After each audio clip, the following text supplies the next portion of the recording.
আমার জীবনের বিষয়ে একটি কথা আপনাদেরকে বলি। আমি কিন্তু এই বছর দিনকে আমি কখনো গুরুত্ব খুব বেশি দিই না। মানে আমার কাছে প্রতিদিনই ন্যাচারাল।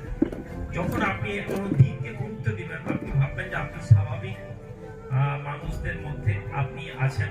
আপনি নিজেকে কোনো বড় জায়গায় নিয়ে যেতে পারবেন না। যারা ডেটকে ইম্পর্টেন্স দেয়, মানে আজকে আমার জন্মদিন, আজকে আমার বিয়ে বার্ষিকী, যেটা কমন লোকেরা ভাবে, আমি এটাকে একেবারে গুরুত্বহীন কথা বলে মনে করি, এবং এটা হওয়া উচিত নেতৃত্বদের মধ্যে।